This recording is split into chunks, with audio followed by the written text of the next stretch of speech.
Здравейте! Аз съм Христо Чукорлиев и работя в Център за дистанционно електронно обучение в Нов български университет. Предлагам ви днес заедно с мен да изслушате лекцията на главен асистент доктор Боян Думанов за това как да четем Толкин през археологията. Добър ден на всички! Благодаря за присъствието. Ще се опитам да представя една моя, бих казал, дори ученическа идея относно как можем да интерпретираме Толкин чрез археологията и, разбира се, археологията чрез Толкин. В никакъв случай не претендирам, че това може да бъде завършен труд с някакви ясно оформени изводи, както ще видите, но важното е да нахвърляме най-общите черти върху един бъдещ проект. За влиянието на класическите писатели върху мисленето на изследователи, които занимават с хуманитаристика и най-вече такива науки като археологията, които все повече се откъсват от класическата хуманитаристика и влизат в очертанията на естествените науки. Имаме два основни въпроса. Първият въпрос, разбира се, делим ги на подвъпроси. Първият въпрос е как може да разберем Толкин по-добре чрез археологията. Тоест, подвъпрос 1. Може ли археологията да помогне за интерпретацията на цивилизациите или обществата, изградени в творбите на Толкин? Значи, в творбите на Толкин имаме цивилизации. Властелина на пръстените, който се явява, общо взето, най-голямото произведение, черешката на тортата, в него имаме една цивилизация. Това е цивилизацията на Гондор. И съответно имаме Минас Тирит.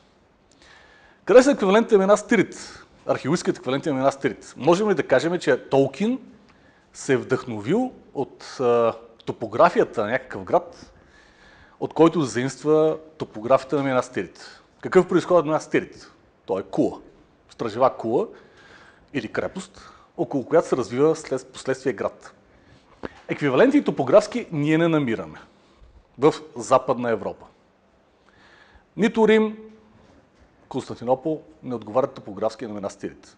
Тук имаме едно смигване от моя страна, че топографски изкуства са всъщност в Цареград Търнов. Без никакви претенции, естествено, Цареград Търнов да оказва каквото и влияние на Толкин. Но виждате, че е показател. Между другото, да предупредя от самото начало, в тази презентация няма да използвам, или почти не съм използвал, накрая чак съм си позволил, кадри или снимки от филма Властелина на пръстените. Тоест всичко, което ще видите като илюстрации, са илюстрации от илюстратори на Толкин или пък на самия Толкин. Може би последните слайдове ще видите, вече съм сложил и кадри от Властелина на пръстените филма, но това е с цел да не се сугестира аудиторията, тъй като там има понякога така доста насилствено избутване на определена страна в самия филм. Така, цивилизациите, виждаме, че можем да търсим аналогии. Другата страна, обществата. Наред с цивилизациите, Толкин изгражда общества. Като пример, разбира се, бих посочил рохиремите. Може би това е едно от най-така силните общества, които представят Толкин. Аз определено би го нарекал варварско общество. Защо? Въпреки че имат видима иерархия на своята организация, рохиремите нямат писменост. Самият Толкин казва, те нямат писменост, т.е. Толкин казва чрез Гандалф, те нямат писменост, но са мъдри и добронамерени. Другите общества, разбира се, са орките. Те вече съставят множество общества. Има много оркически общества. На примитивни орки, които живеят само в пещери, други, които живеят само в планините и така нататък. Можем да намерим археологически еквивалент на тях. Това е също интересен въпрос. Много е важно да разберем какво е вдъхновението на Толкин. И може би в неговите книги и неговите почитатели най-много се интересуват от това нещо. Откъде той се вдъхновява, откъде черпи идеите си. От една страна стои политическо действие. Първата и Втората световна война. От друга страна обаче стои историята и респективно археологията. Така ли, че Толкин не дава ясен отговор откъде черпи своите идеи и вдъхновението за целият този епос. Тоест, моята главна цел е да обясня това нещо. Дали са войните, тъй като участва в едната, а синът му т.е. един от синовете му геройски в втората, или е нещо друго, като текст и илюстрация. Може ли археологът да допринесе за по-правдивото илюстриране на световете на Толкин? Световете на Толкин определено не са реални. Разбира се, това не е задължително да се прави. Понякога обаче хората се питат, мога ли, гледайки един фрагмент от Витоша, да си представим Климт, който си е правил нещо като собствен обектив, да го наречем. Толкин е добър илюстратор. Не е добър художник. Той има един издаден албум с собствени илюстрации, Хобит, но също така и от другите му творби, които са предимно ландшафтни картини. Тоест Толкин се опитва да ни представи своята гледна точка върху околния свят. Евентуално археологията може ли това нещо да постигне, да онагледи? Втори въпрос.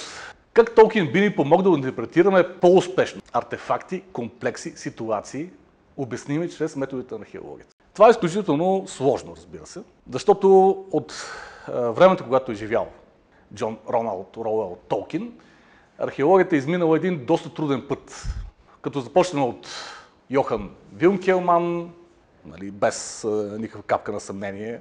Вързано е много сериозно с диктата на исторически текстове, с интерпретацията на сериозни историци и изкуствоведи. Преминаме през новата археология на Луис Бинфорд, която е крайно скептична.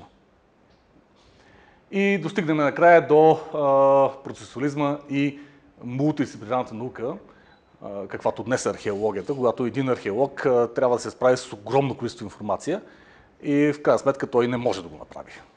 Ние ставаме все по-специализирани, все по-вманиачени в някаква област и в един момент за нас да се занимаваме с Толкин става нещо като насмешка, цинизъм. Какъв е този Толкин, защо трябва да се занимаваме с него?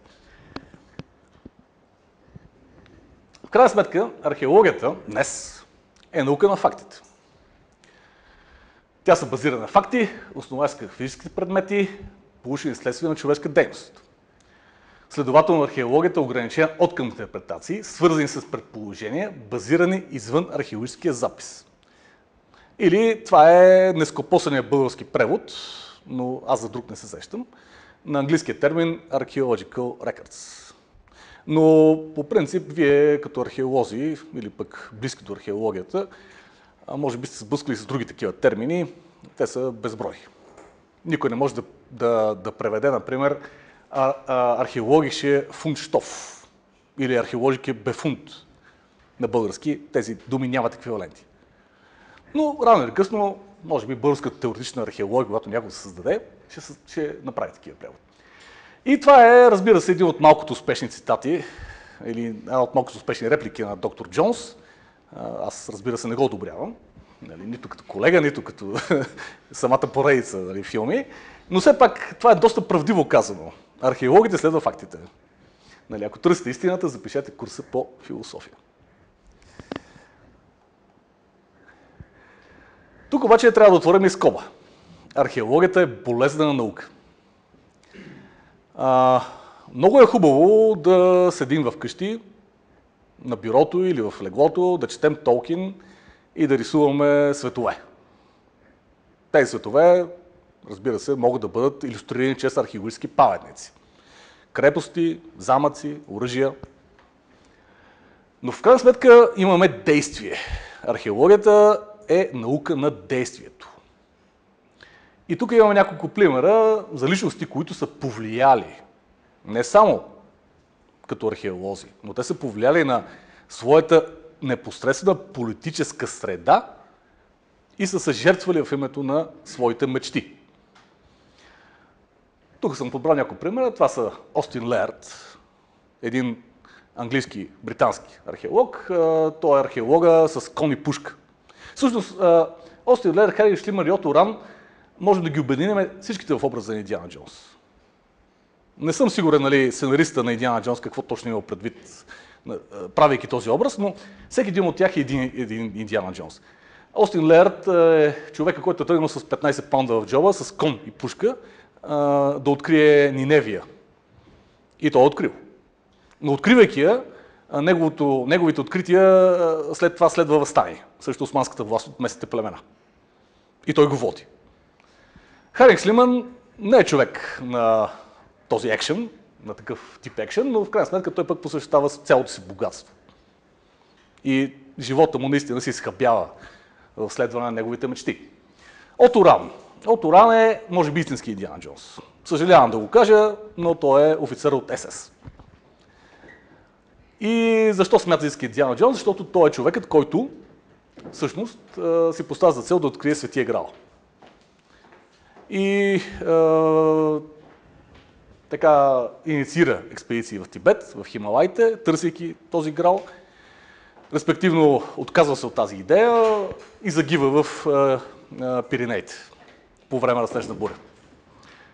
Разбира се, нашият Богдан Филов, човек, който може би досега ще стане най-големият български археолог с най-големи приноси, загинал заради своите политически убеждения, заради своите виждания за това каква трябва да бъде България по принцип. И поел отговорността за това нещо.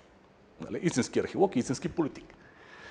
И разбира се, днес няма как на един археолог да не му скъса сърцето, когато вижда какво прави Ислямска държава срещу такъв град като Палмира. Затова казвам, че археологията е болезнена наука. Между другото, тук да ви кажа, че Ислямска държава очевидно, че има съветници археолози, защото ограбването на Ниневия и на Палмира сега не е случайно. Това са градове с затворен археологически контекст, което гарантира повече находки. Не само скулптура, но повече злато, повече всякакви други дребни находки, които са по-лесно продаваеми. Археологията е болезнена наука в България, разбира се. Тук трябва да направя една дебела черта между това, което наричаме праистория и това, което наричаме друга археология, тъй като праисторията наистина се еманципира. Тя се еманципира от писмените сведения и не стои под диктата на историците, да го кажем. Докато античната, тракийската, средновековната археология са твърде силно потиснати от действието на историците. Тези историци, които имат силно политическо влияние. Затова ви показвам и тези балони. Обаче, все пак, защо археолозите продължават да мечтаят? Защо, когато един археолог, работейки в някаква местност, си мечтае, че ще открие велик войн, велик крал, или неговата гробница? В случая съм посочил един пример. Това е един анимиран образ на Майдрос, един от великите елфически владетели от първата епоха, и съответно гробницата на Арагорн. Защо продължават? Защото археологията се развива.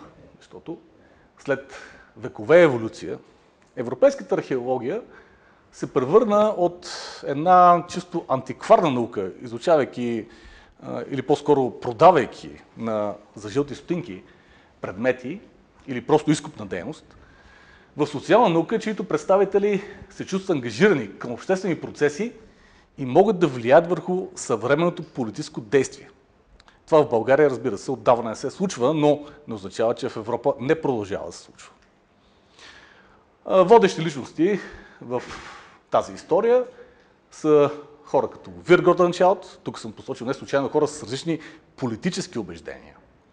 Вир Гордънчалд, например, е марксист, археолог-марксист. Той е баща на теорията за археологическата култура. Вир Гордънчалд обаче заимства своята теория от Густав Косина, който е нацист, или по-скоро е набеден за нацист. Густав Косина почива през 1931 година на миналия век, така че едва ли може да бъде набеден в нацизъм, но Густав Косина създава една много интересна идея. Това е, че културната приемственост е синоним на етническа приемственост. Той създава идеята, че ако археолозите са способни да проследят поредица от културни явления, колкото се може по-назад във времето, това означава, че един етнос може да бъде проследен толкова назад във времето. Тоест, това е идеята за германен тум. Само, че той нарича своите общности, които създава културни кръгове. След това Гордан Чалт, марксиста, ги пресъздава на археологически култури. Йоахим Вернер е от поколението археолози след войната. Той е много добре свързан, много тясно свързан с българската археология. Той е интерпретатора на Гробът от Мала Перещепина. И така един от малкото хора, които много така радеят за българското присъствие в средновековието. Отново ще кажа, че той е политически и обществено ангажиран, защото е стандартфюрер от СС. Бивш. Но това не пречи все пак да отиде в Русия още малко след смъртта на Сталин в СССР и да изследва Мала Перещепина, отстъпът му е даден. И разбира се, великият Лев Клейн, който все още е жив, един от революционерите в теоретичната археология. Лев Клейн, между другото, подобно на мен, както аз обичам да използвам аналогии с Толкин, той пък обича да използва аналогии с Алиса в страната на чудесата. Общо неговите статии винаги започват някакъв цитат от това нещо. Така, другият отговор на въпроса е, защото археологията натрупа значителен инструментариум от интердисциплинарни подходи, които правят прозореца към миналото все по-широко отворен. Значи ние днес разполагаме с металографски методи, с палеонтология, палеопатология.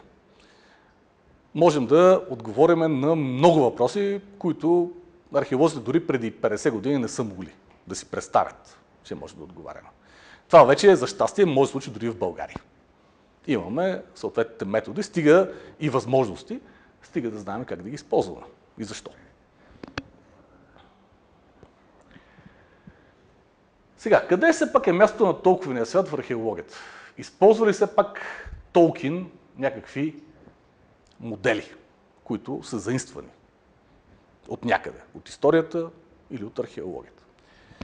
Отговорът е средновековна история археология. Значи, тук, съответно, веднага делиме интерпретацията на Толкиновите светове от всякакви други исторически периоди извън средновековието. Защо? От историческа гледна точка, обществата, които Толкин създава, са структури, които варират от chiefdom към kingdom. Тоест, от варварски държави с някакъв водач, което по принцип отговаря на термина chiefdom, chief, към вече организирани държави, централизирани такива държави, които може да речем кралство или kingdom.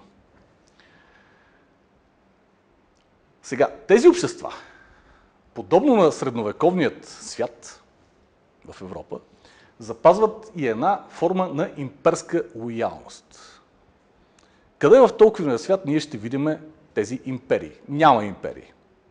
Но, връщайки се назад, в по-древните предали, ние имаме едно кралство, което се нарича, кралство, да, защо пък не кралство, как го нарича кралство, което се нарича Нуменор. Кралството Нуменор отговаря, може би, на съвременната Атлантида, поне като схващания. То е много близо до валарите, до елфите. Но вие знаете, че кралството Нуменор е наказано. И то потъва. Заради високомерие. Заради това, че те искат да станат равни с елфите и с валарите. Съответно, кралството Нуменор е наказано и кралството Гондор, така наречени донеданци, са наследници на тази някогашни древна, изчезнала държава, цивилизация Нуменор. Съответно, тези общества запазват формата имперска лоялност към наследниците от Нуменор, които се явяват кралете на Гондор. И това го има в средновековието, разбира се. През цялото средновековие ние имаме държави, които и крале, които се подчиняват поне формално на тези, които си присвояват титлата римски император. Приемственост между антично средновековие. През цялото време имаме една червена нишка в трудовете на Толкин, която ни връща винаги назад, към древните предания, към Силмарилиан. И този, който е добре запознат с литературата и текстовете, винаги ще открие. Не затова не препоръчвам да се гледа филма, преди да се прочете книгата. Макар че едва ли трябва да го казвам точно на вас. Така, и разбира се, много важно е разделяне на света на изток и запад с дълбоки културни противоречия. Ето това прави Толкин, всъщност, доста интересен. Той наистина просто разделя своя свят на изток и запад. Той приема севера, приема юга, приема запада с всичките си отговорности, но отхвърли изтока. Ако си спомняте песента, която се пее в памет на Боромир, когато всички питат вятъра, ветровете по-скоро. Аз питам северния, питам западния, питам южния и накрая на този, който му се падна да пита източния вятър, той не го попита нищо. Каза, аз няма да пее. Тоест, изтока е отхвърлен. Археологията. Ето това е сега тук за игравката, защото тук може да проявим въображение, може да проявим и фактология. Сега, това, което археолозите нас най-много ни вълнува, или поне мене, са селищните модели. Значи, какви селища имаме в света на Толкин? Имаме открити селища. Открити селища означава селца, градчета, които обаче не разполагат с никакви фортификационни, никакви укрепени съоръжения. Веднага отговаряме, значи открити селища имат хобитите и рухиримите. Това са народите или расите по-скоро, защото хобити и рухирими са различни, нали, като видове по-скоро, които имат открити селища. Укрепени селища имат гондоримите, т.е. наследниците на кралство Гондор. Укрепени резиденции имат рухиримите. Укрепена резиденция означава само дворец. Примерно Едорас, столицата на крал Теоден, е пример за укрепена резиденция. Това не е град.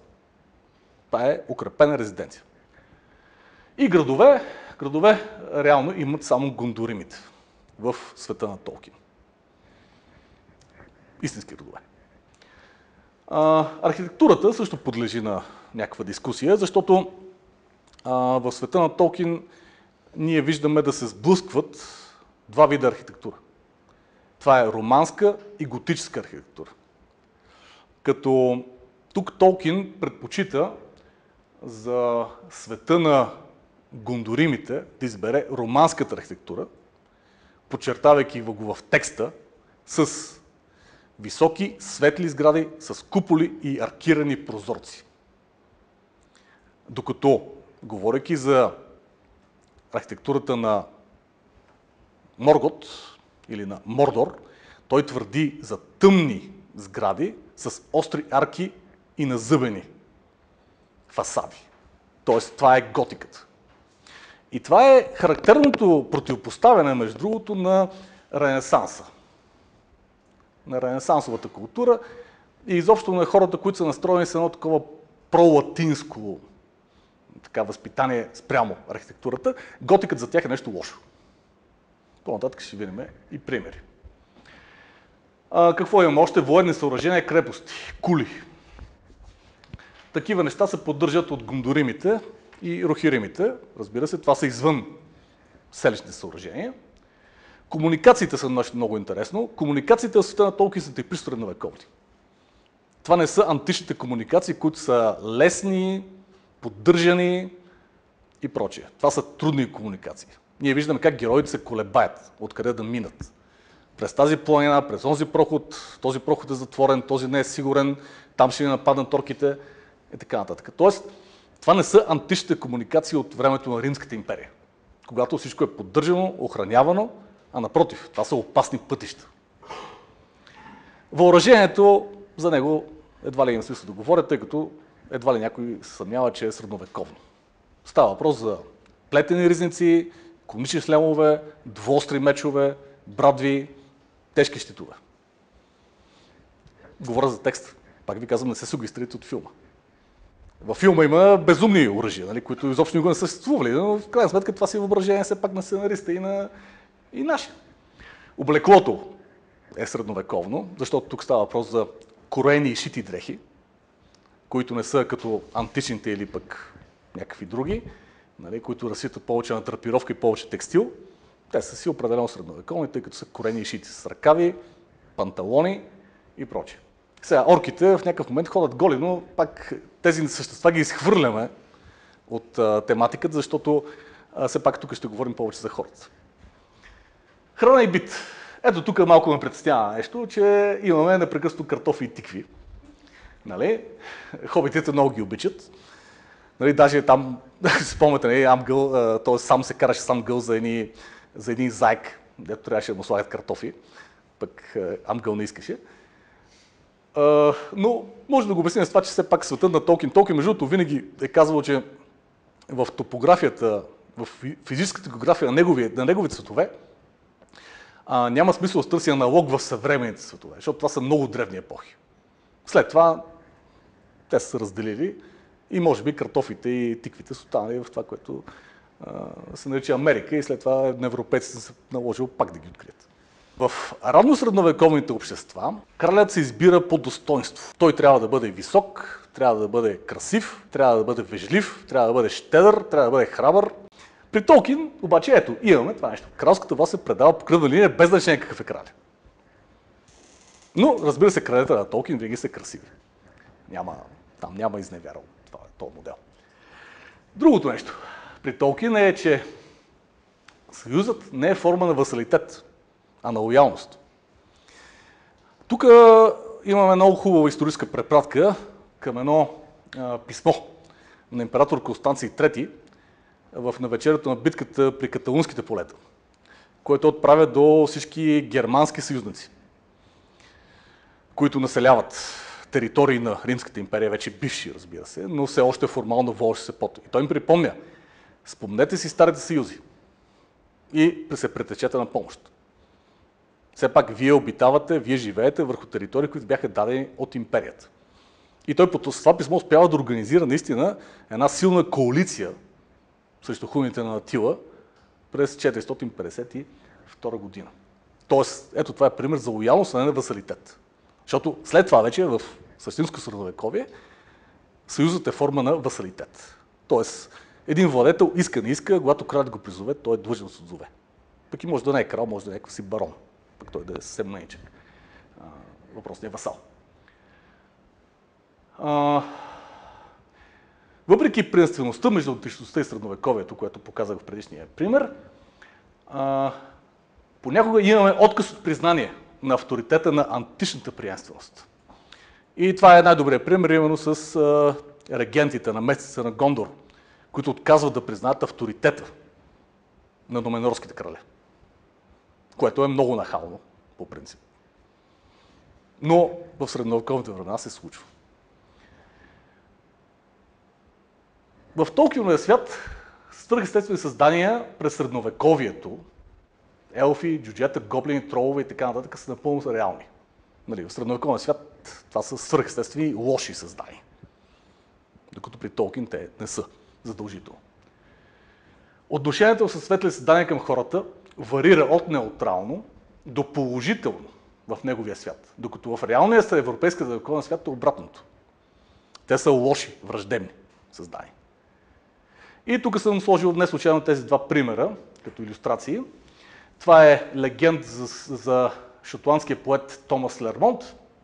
Може би това е най-късна средновековна легенда, в която ние виждаме елфи в същински антропоморфен вид. Значи, шотландският поет Томас Лермонт е отвлечен от елфическа кралица. Смята се, че това е ставало някъде в тази местност Лейден Хилс. Там е вход, имало вход към елфическото кралство. И тя го държала в плен 3 години. А за него му са видяли 3 дни. И тогава тя му се разкрила в своя същински вид, тя се оказала, че е грозна вещица, всъщност. Не е била такава красавица, каквато му се е вила, за да го заплени. И го е карала да свири 3 години в залата на елфите, защото той е бил, нали, прочут китарет и поет. И разбира се, шамарът, който удря Тери Прачет върху феновете на елфите, това е в книгата Господари и господарки, където той, разбира се, в духа на неговата сатира, показва, нали, една същински обект на елфите спрямо средновековния фолклор, според ирландския и британския средновековен фолклор. Тоест, че това са едни коварни създания, които, въпреки че са красиви, изобщо не са добронамерени всъщност. И всъщност искат да отвличат хора, да отвличат бебета, да отвличат деца, моми, девственици, деви и така нататък, и за да си играят с тях. Всъщност, ако сте чели книгата, има там един много хубав цитат, един много хубав момент, когато местното население на кралство Дерин играе танца на тоягите и ведрата. Как се каже? Да. Танца на тоягите и ведрата и съответно пленяват един елф, заключва глава килия, нали, вече в нашия свят, той обаче губи своят чар. И един надзирател наднича и казва: това ли са елфите, бе? Това ли е елф, наистина? Причи ми вика на такъв дългуч с крадлива физиономия или с дълъг тарикат, точно така, дълъг тарикат го беше определил.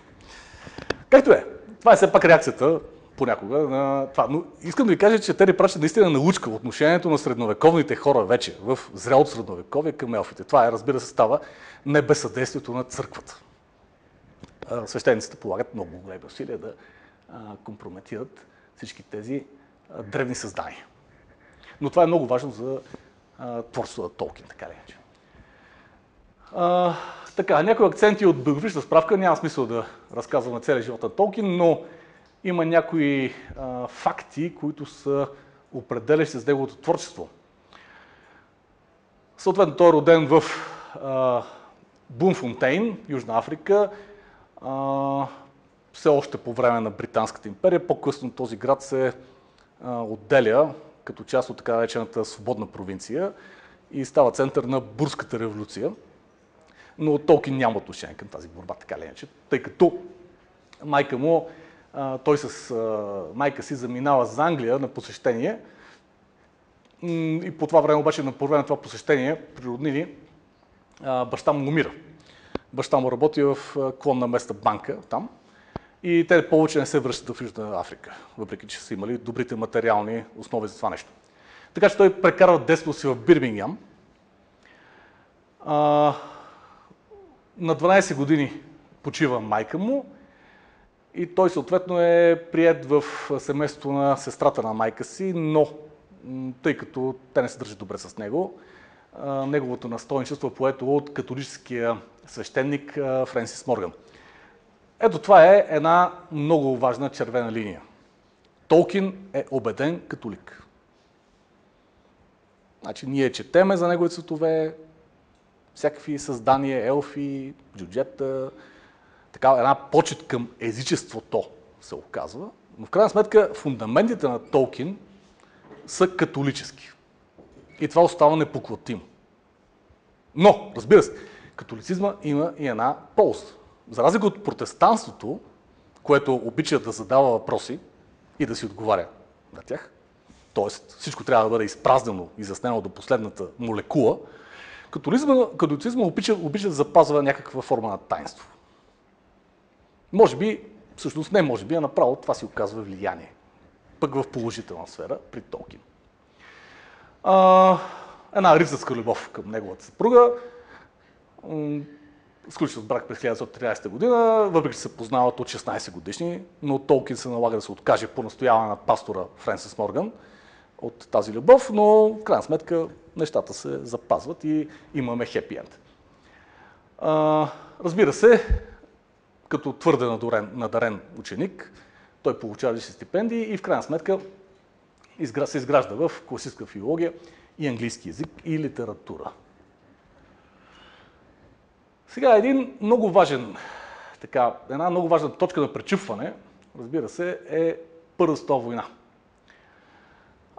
Джон Толкин постъпва веднага с избухването на войната, записка доброволец в полка на ланкаширски стрелци, но по съвет пак на своя настойник, пастора Морган, той не приема веднага да бъде извикат на фронт. Тоест по това време все още е можело човек да отложи своята мобилизация с оправданието, че трябва да завърши висшето си образование. Това е една интересна драма в живота, мини-драма в живота на писателя. Тоест той предпочита да остане в Оксфорд, бидейки се пак военен, да остане в Оксфорд и завърши образованието си. И чак през 16-та година замина за Франция, където участва в битката при река Сома, една от най-кръвопролитните битки в Първата световна война. По време на тази битка загиват доста от най-добрите му приятели. Той не е ранен, но се разболява от тиф. И всъщност прекарва края на войната в болници.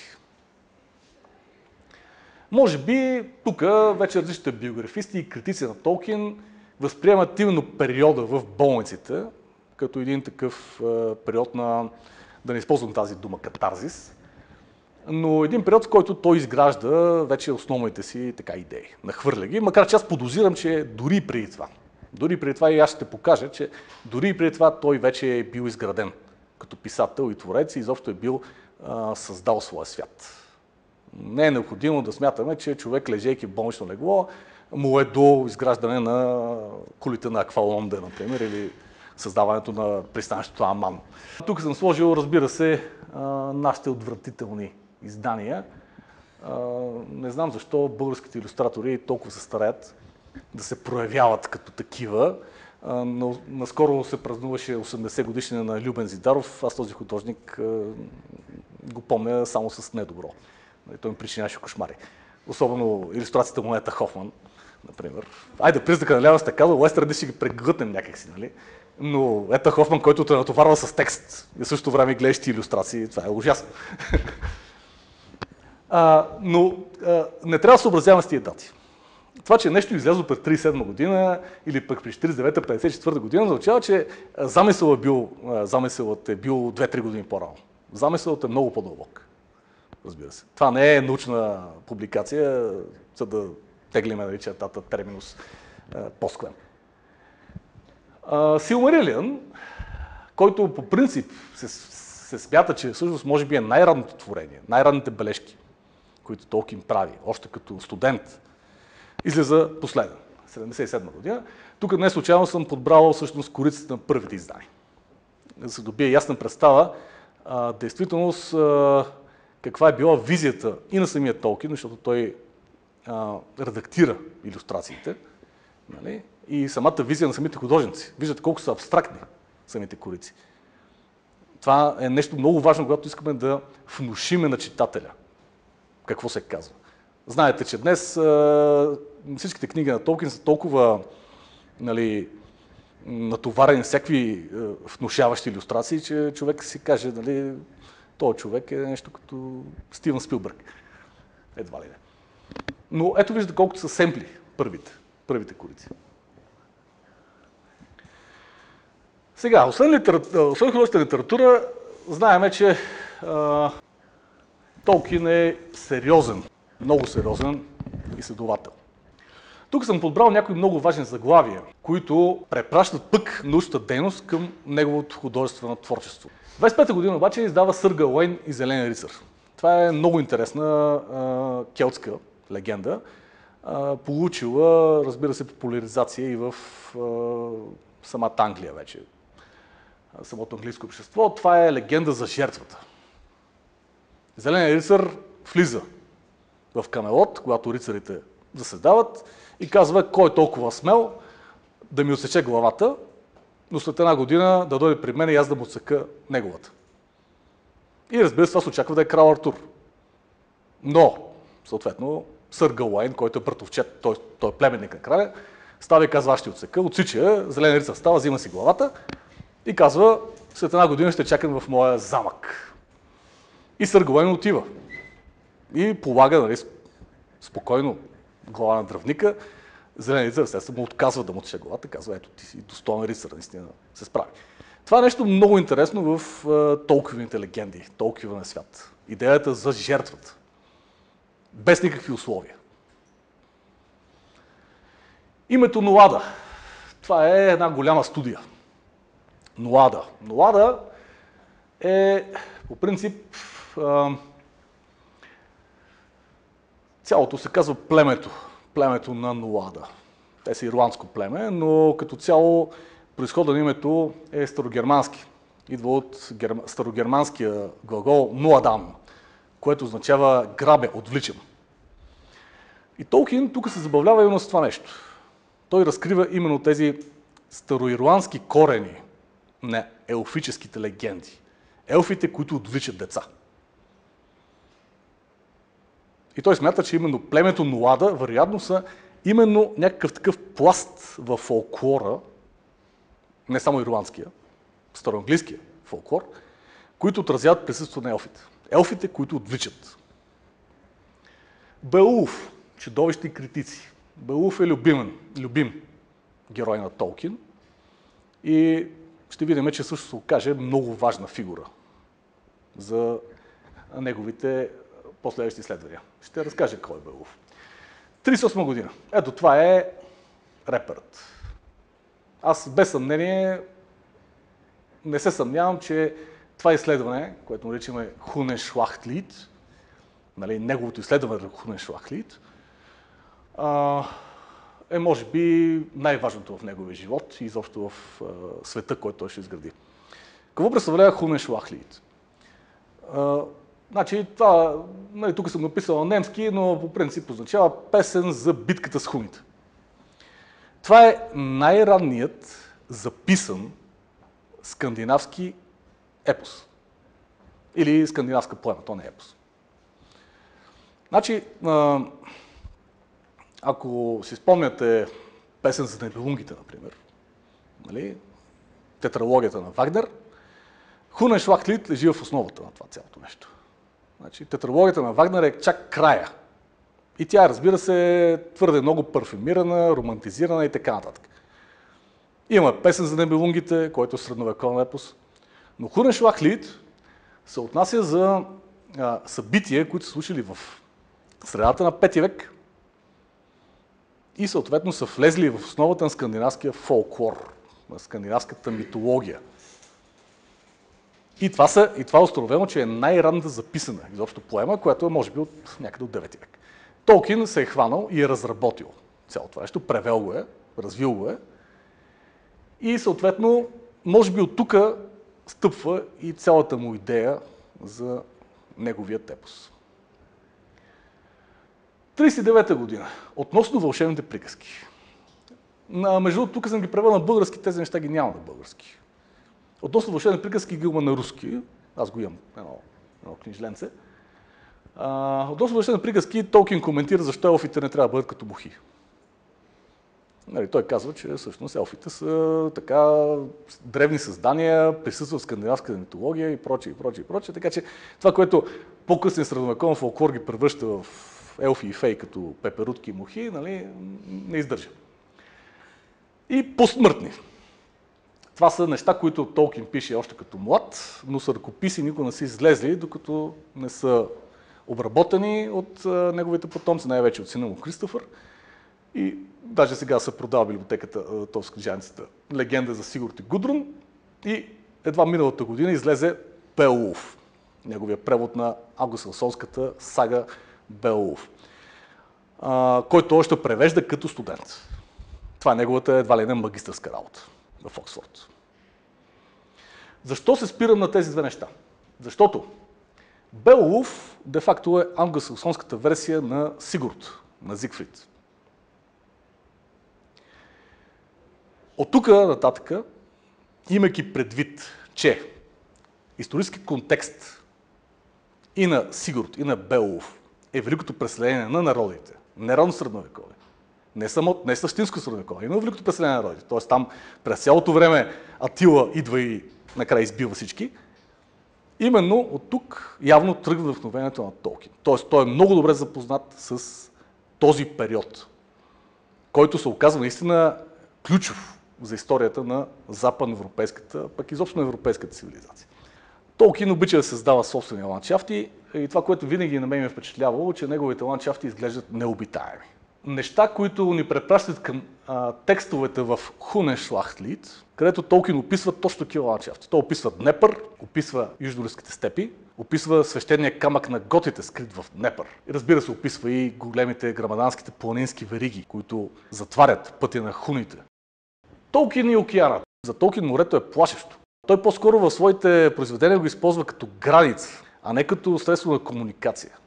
Например, тук тази илюстрация представя подвига на моряка Ерандил, който в Силмарилиан, в подвиг, т.е. в момент на отчаяние на целия елфически човешки род, се отправя на пътешествие към валарите и успява да ги извика на помощ, което слага пък края на първата епоха, т.е. Моргот е победен, благодарение на влизането на валарите и подвига на Ерандил.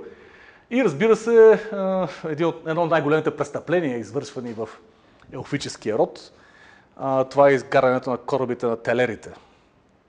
Телерите са всъщност морските елфи. Морските елфи, но в Аман. И ноодорите, които искат телерите да ги превозят през океана, но те отказват да ги превозят, им сгарят корабите и съответно това нещо след това е използвано от Саурон, когато се опитва да убеди колко са лоши елфите, колко са лицемерни всъщност, и винаги това се повтаря. Помниш ли лодките, които изгоряха?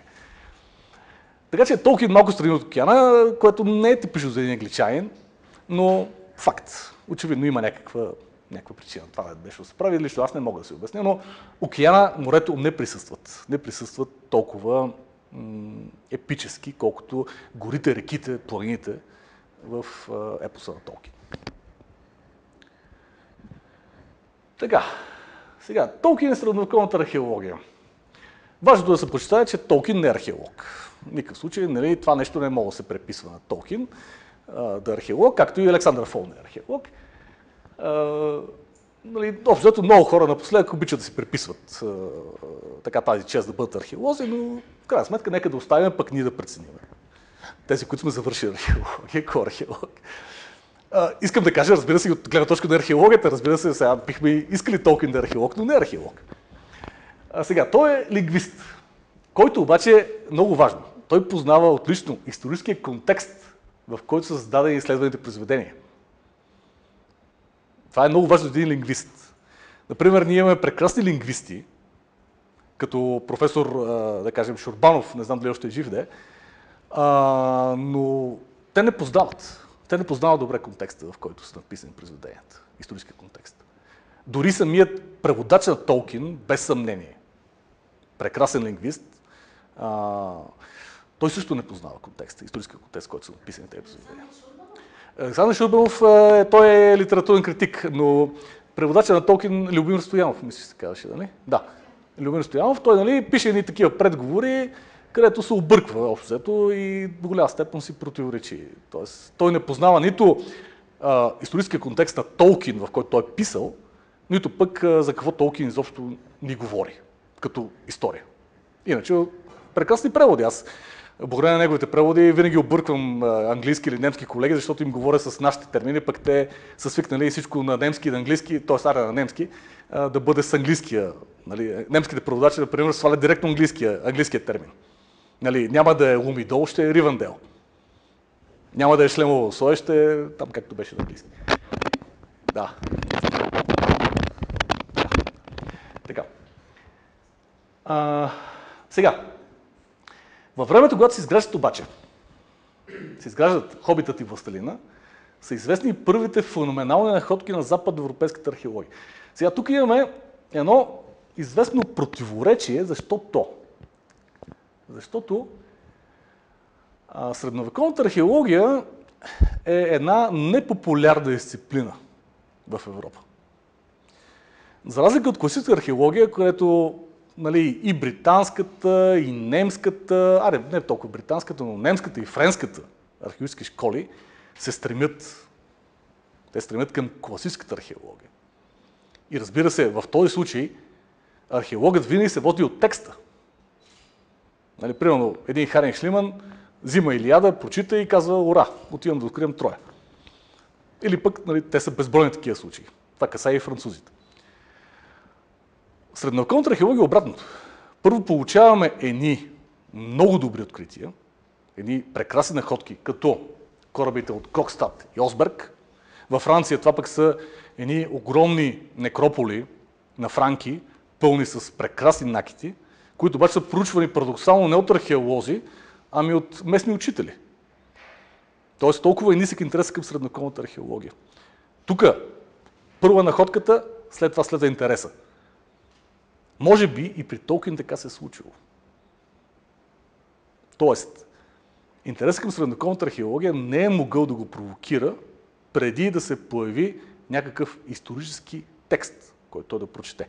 Защото така върви в средновековната археология и линията на проучването. Например, корабите от Гокстад и Осберг вижда кога са открити, а реално погледнато интересът към викингската култура и изобщо към викингите датира едва след Втората световна война в Европа. Нали, има там някакви норвежки, шведски общества, които не казват: ние сме викинги, не знам си какво си. Обаче, действителност, това не провокира интересът на академичната история. Защо е така? Защото никой не вярва на историчността, на автентичността на източниците на нордическата митология, респективно история. Тоест, това са предимно устни предания, едически поеми, скалдически балади, които са много трудни за разбиране. Значи, не случайно те се казват Кенингар. За тези, които знаят, тези, които разбират. И историците смятат, нали, в този период от времето на Толкин, че това е нещо твърде абстрактно, твърде неразбираемо, някаква измишльотина. Но се оказва, че не е така. В крайна сметка, наистина, днес ние сме способни да докажем, че голяма част от тези записани, вярно, твърде късто предания, нали, чак по времето на Снори Стурлсон в 13 век, нали, виждаме, че те са исторически обосновани и имат, нали, своето място. Разбира се, Толкин без съмнение познава и тази голяма находка от Сътънху. Нали, тя се случила точно някъде по него време, това откритие. Голям гроб на английски крал, също така корабен, подобно на корабите от Гокстад и Осберг. Сега, другото, което ни очудва е, че все пак Великобритания е родина на средновековната археология. За разлика от другите европейски държави, които, пак повтарям, развиват интерес повече към класическата, към античната археология, при англичаните това нещо върви паралелно с развитието на средновековната археология. Но това става следствие на така една катастрофа политическа. Това са реформите, които предприема Хенри VIII. Хенри VIII, когато решава да конфискува цялото имущество на манастирите. Нали, той приема протестанството и оттам нататък прави една такава данъчна реформа. Тогава някои английски хуманисти, католици, пишат, нали, че направо ръкописите валяха като сняг. Тоест, нали, влизат командите на Хенри VIII, започват да късат, да фърлят и така нататък. Но това пък съответно поражда интерес към тези неща. Някои хора започват да ги събират. Това, което се унищожава, пали, хвърля, разни хора събират фрагменти и съответно там нататък започва този антикваристски и след това археологически интерес към средновековното наследство, което се е запазва в тези манастири. Така че, нали, едното води след себе си другото. Без съмнение, Толкин също е бил вдъхновен от легенди за крал Артур. Тук също имаме една интересна археологическа находка. Това е находката от Гластънбъри, която съобщава, че там е погребан крал Артур, макар че днес се смята, че е била фалшификация, използвана с политически цели. И ето това е всъщност готиката, от която Толкин така се ужасява всъщност. Като един католик, привърженик на по-скоро латинската култура, той казва, че съответно приписва именно на орките и на Моргот и на Мордор така по-острите форми на готическата архитектура. Сега, много важно е също така да изясниме концепцията с двете кули. Минас Анор и Минас Итил. Ето това са самата схема на създаването на този двуполюсен свят вече на третата епоха. Без съмнение, това е неговото католическо възпитание. Толкин може да е твърде либерален, твърде широко скроен човек, но създавайки своя епос, той попада в един капан, който сам се е заложил. И именно това е неразбирането на нещо, което е извън католицизма, извън западноевропейската цивилизация. Без съмнение, ако търсим исторически еквиваленти, това е Рим. Минас Тирит е Рим. А Минас Моргул, сещате се кое е? Константинопол. Тоест, той смята, че всичкото зло от изтока, причинено на Запада, без съмнение е минало и през Византия. Това е така неговото послание, скрито послание.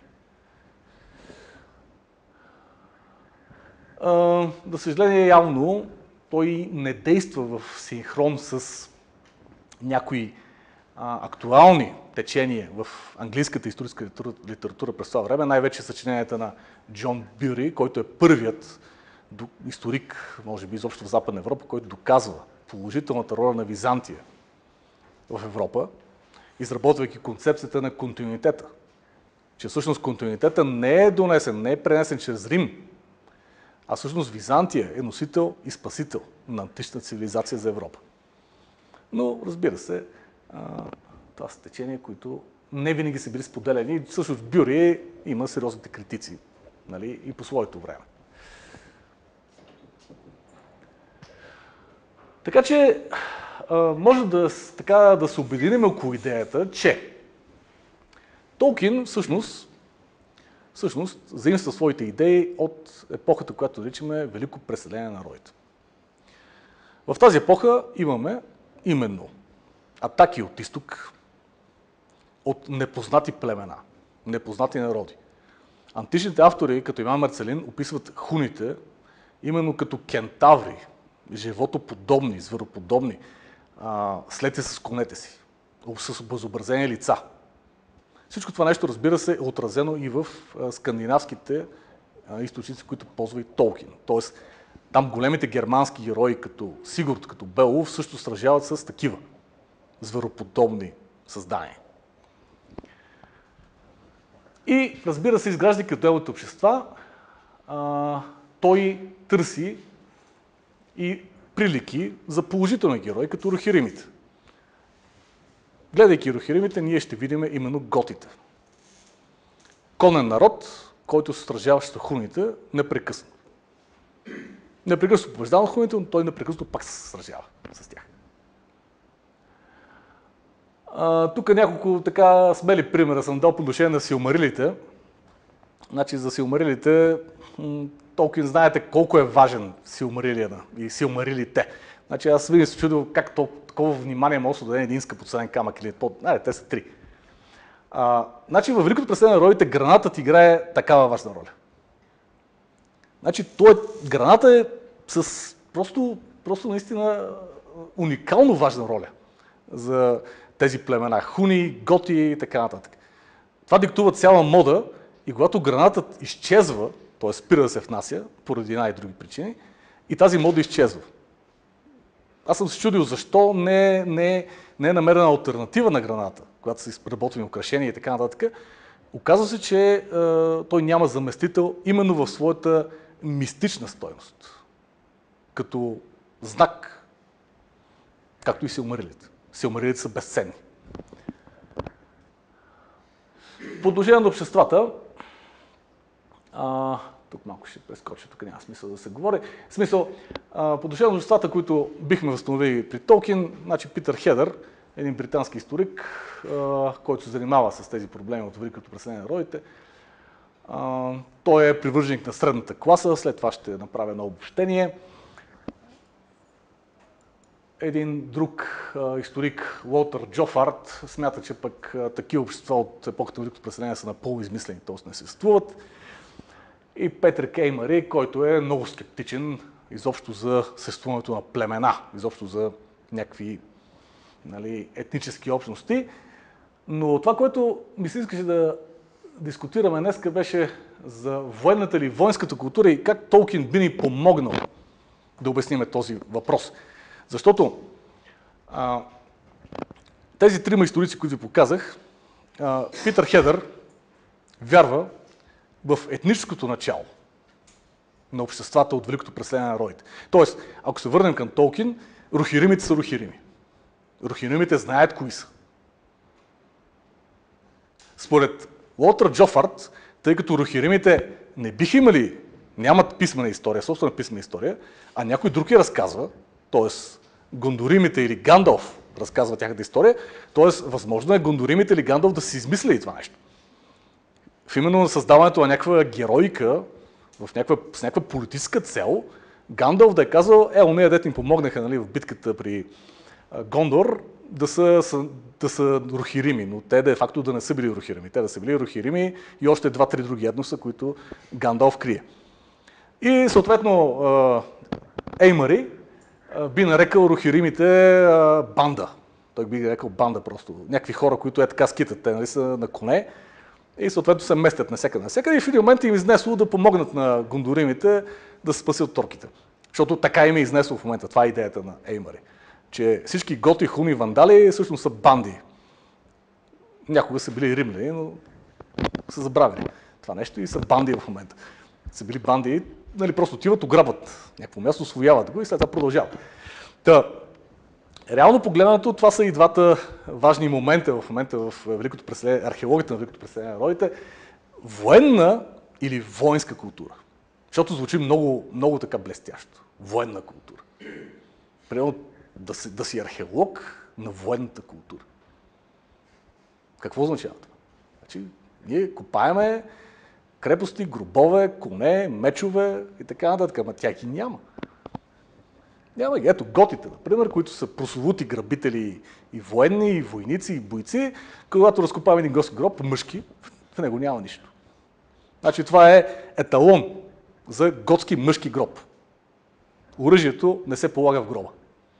В гробове, значи франките, алеманите полагат оръжие в гробовете, но готите не. Значи, каква е тази култура? Знаем, че тези хора воюват, но каква е тази култура? Тя не е военна определена. По-скоро воинска е, може би. Така че, ето, например, когато направим аналогии към други общества, военна или воинска култура. Военна ли е културата на американските моторджии, които се занимават, говорим тук, разбира се, за outlaw клубове. Не е военна. Това са хора, които се опитват да оцелеят до определена територия. Им се налага да се бият. Значи те не са военни, те са войни, когато се наложи. Самураите военни ли са? Не са военни. Те са войни, когато им се наложи. Също важи и за рицарите, дори ако искаме. Един рицар се снаряжава, въоръжава, когато му се наложи. Той не живее с военния бит. Не живее с идеята, че утре ще стане и ще тръгне на бой. Военната култура в светът на фантастиката е само тук. Ето това са хора, които са военни. Аз по-военни от тия не съм виждал, наистина. Те се бият всеки ден.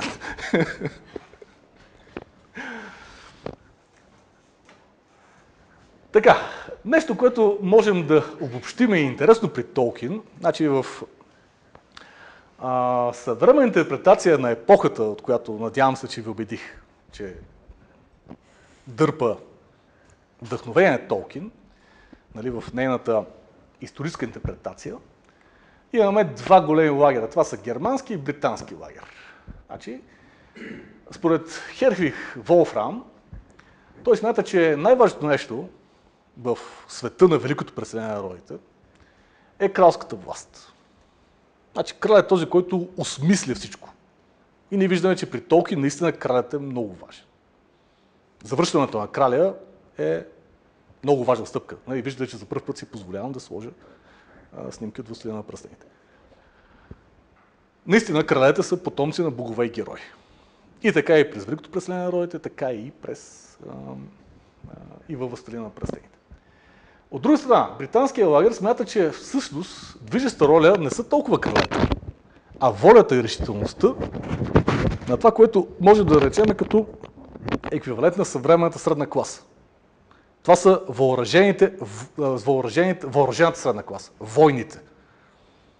Не военните. Значи в тази епоха, Великото преселение на народите, военните се ограничават до едни 50 човека, които са обкръжение на краля. Но истинското действие, истинската стъпка се прави от въоръжената средна класа. От тези, които занимават с скотовъдство, орачи, земеделие, рибари и така нататък, но тези, които обаче все пак имат ресурса да се въоръжат, когато е необходимо. И виждате наистина какво се случва, когато се налага да бъдат събрани бойците, както и в битката при Шлемово условие, така и да бъдат събрани вече и всичките рухирими на помощ за Гондор. И някои отказват, разбира се, защото все пак са свободни. Тоест, тук все още нямаме тази иерархизация на средновековното общество. Има все още свобода. И човек да разполага с лично оръжие. Разбира се, затова тук съм сложил именно този племенник на крал Теоден, който е типичен представител на тази варварска средна класа. Той в един момент решава, добре, ще помогне на краля, събира и помага.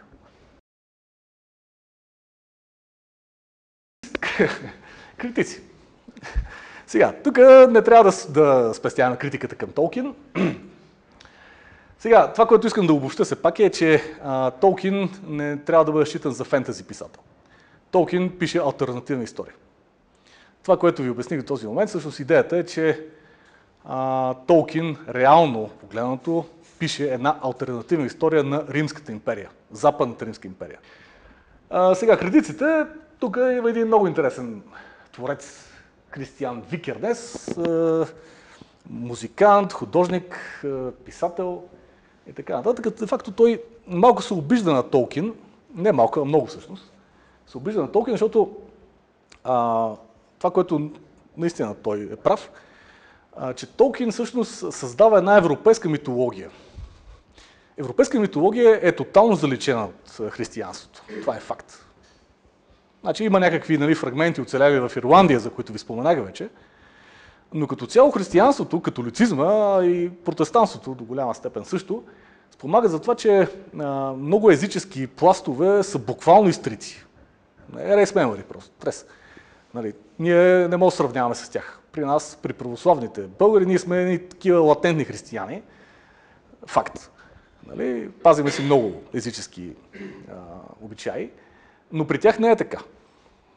И реално Викернес обвинява Толкин, че той взима скандинавската митология, разстила е върху цяла Европа и казва, вина, митология. Аз ви създадох митология. И в същото време Викернес е сърдит на Толкин, защото той изхвърля скандинавците от цялата работа. Викернес не може да намери аналог сред героите на Толкин, който отговаря на скандинавските народи. Той казва, ето, Гондор са франките, демек французите и така, някаква част от германците. Елфите са досадните финландци, те отговарят на тях, така, като едни такива меланхолични хора. Там друго, няма, то за нас не остава място, значи ние сме орките, тогава какво остава? Така че трудовете на Викернес са много интересни. Някои от тях са преведени на английски, все пак той пише норвежки основно, но са преведени на английски, така че ако имате интерес, прочетете ги. За музиката няма да ви карам да слушате. Сега, защо Толкин е необходим на археологията и не само? Тук, разбира се, моята лекция ще завърши с отворен край, защото предстои още доста работа, размисъл и прочее, но за един археолог не само средновековен. Толкин означава вдъхновение. Значи, когато един археолог, изнорен, пречупен от всякакви административни и финансови проблеми, все пак седне на един пън в планината или в гората или някъде просто на поляна, е добре да сети за Толкин. Добре да сети за Толкин. И за вдъхновението, което може да получи от Толкин. Тоест, че пътя винаги ще продължава. Лично за мен това е Толкин. Иначе мога много да си мисля и да философствам върху Толкин и прочее, но за сега това е моята методология, базирана върху Толкин. Просто мисля за него и за неговите герои. И когато човек е добре запознат с трудовете на Толкин, той воля или неволя търси аналогии. А аналогията е фундаментален подход в археологията. Ние археолозите непрекъснато работим с аналогии. Въртим се насам-натам и непрекъснато виждаме аналогии. Това ми прилича на това, онова е като това, сетили се за другото и така. Така че това е моята идея. Благодаря за вниманието.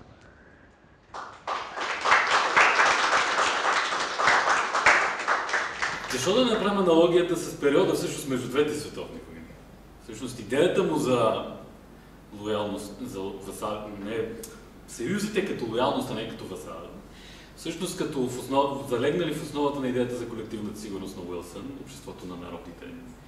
Нейният провал, всъщност, провала на съюзите, така както те са договорени да спрат Саурон втория път, и Втората световна война с много ясното изражение на врага в лицето на Хитлер. Южняците в лицето на италианците, които идват да подкрепят цялата тази идея. И всъщност, разбира се, цялата омраза към изтока в този момент. Може би заради личното му разочарование от това, че германците не са съюзници. Значи, така не е лесно. Така не е лесно да се мисли. Един вид, че големият конфликт, големият катаклизъм е оказал някакъв отпечатък върху. Но самият Толкин в свои писма и към сина си, и към критици, многократно отрича това да се е случило. Тоест той да има някакво отношение към тези политически действия. Те може да са отставили по-скоро като участник, защото аз имам едно друго виждане. Какво правят хобитите в цялата работа? Значи той пише. Той създава епос. Елфи, орки, всякакви зли създания и така нататък. Тоест в един момент обаче се появят хобитите. Обяснението, което обикновено се свикнали да приемаме, е, че всичко започва от опита му той да разкаже тази сага за деца. Със създаването на хобита. Цялата тази работа да стане достъпна за деца и след това стъпвайки върху малката книжка, Хобит, той да разгърне целия епос. Но аз смятам, че по-скоро Толкин вижда себе си като хобит. Това е идеята за човекът, който не е успял да вземе участие в грандиозните събития, защото е лежал в болница по това време, но в същото време вярата, че този човек, който си останал малък човек, според неговите собствени виждания, разбира се, може да все пак по някакъв начин да въздейства. Той въздейства чрез тези книги. Затова съм привърженик на тази теза, която изложих тук, че Толкин, без да подозира тези световни конфликти, още от ученик, още от студент се увлича по тези грандиозни скандинавски и англосаксонски епоси. И изобщо тази северозападна, да наречем, митология, езическа митология. Но в крайна сметка, разбира се, католическо възпитание се оказва някакво въздействие.